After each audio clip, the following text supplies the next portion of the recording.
Pourquoi vous avez cliqué sur ce titre-là? Vous vous attendez à quoi? Moi, au départ, je m'attendais pas forcément à quelque chose. Et j'ai découvert une histoire. Et je me suis dit qu'il fallait que je vous la raconte. Cette chaîne YouTube, c'est un peu un journal intime. Moi, je vous partage, après vous prenez pas, c'est pas mon problème. Si je vous disais qu'on pouvait réduire l'addiction au plaisir personnel par la bouffe, vous me dites quoi? Que vous allez branler une courgette? C'est un peu de concentration, les frères. Aujourd'hui, on va parler de deux choses que vous aimez bien. La bouffe et la cuisine. Quand je parle de la cuisine, je parle pas de la cuisine, mais je parle de la cuisine. Extrait.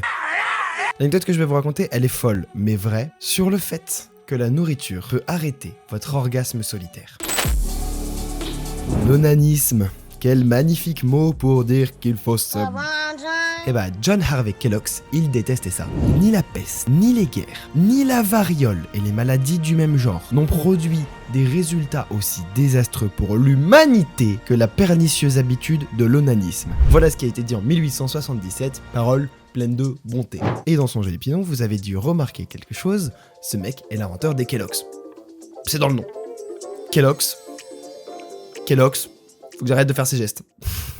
Et bah, ce mec, c'est un médecin et un fervent promoteur de l'hygiène et du bien-être. Ce qui peut paraître paradoxal quand on empêche son propre bien-être. Et donc, pour remédier à ça, le mythe raconte que les cornflakes ont été inventés pour éviter de se tripoulada le chouloulou. Merveilleuse époque où se toucher était considéré comme un péché, comme un pêche, une bitch, qu'est-ce que j'ai écrit? On considérait la pratique comme une pulsion non maîtrisée, le règne du fantasme, l'absence même de partage. Et j'aime beaucoup ce dernier point, genre, c'est très important de partager. J'ai une tartine de sperme pour la 12.